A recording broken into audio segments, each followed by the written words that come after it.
xong giống như thịt đỏ cô khác mà sai thịt đỏ cô sai bạch tông ẩm bờ mà sai thịt đỏ cô dương dốc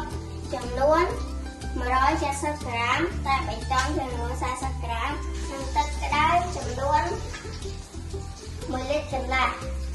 តែឥឡូវយើងមកមើលពីវិធីធ្វើទាំងអស់គ្នា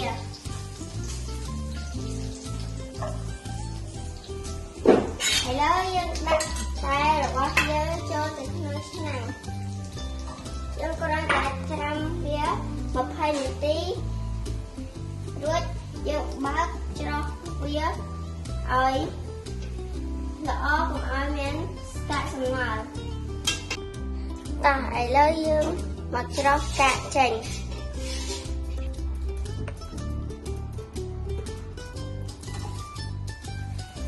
ឥឡូវយើងបានតែបៃតងហើយយើងដាក់ម្សៅទឹកដោះគោចូលទាំងអស់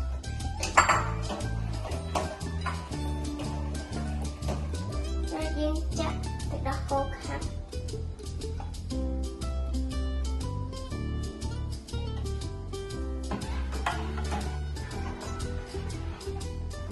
មានក្លិនឈ្ងុយមែនតើ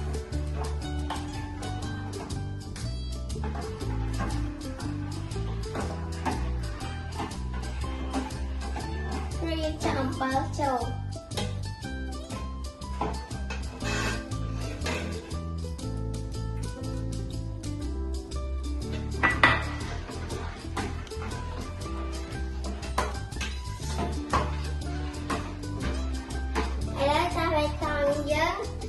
ក៏មានតែត្រឹមនេះ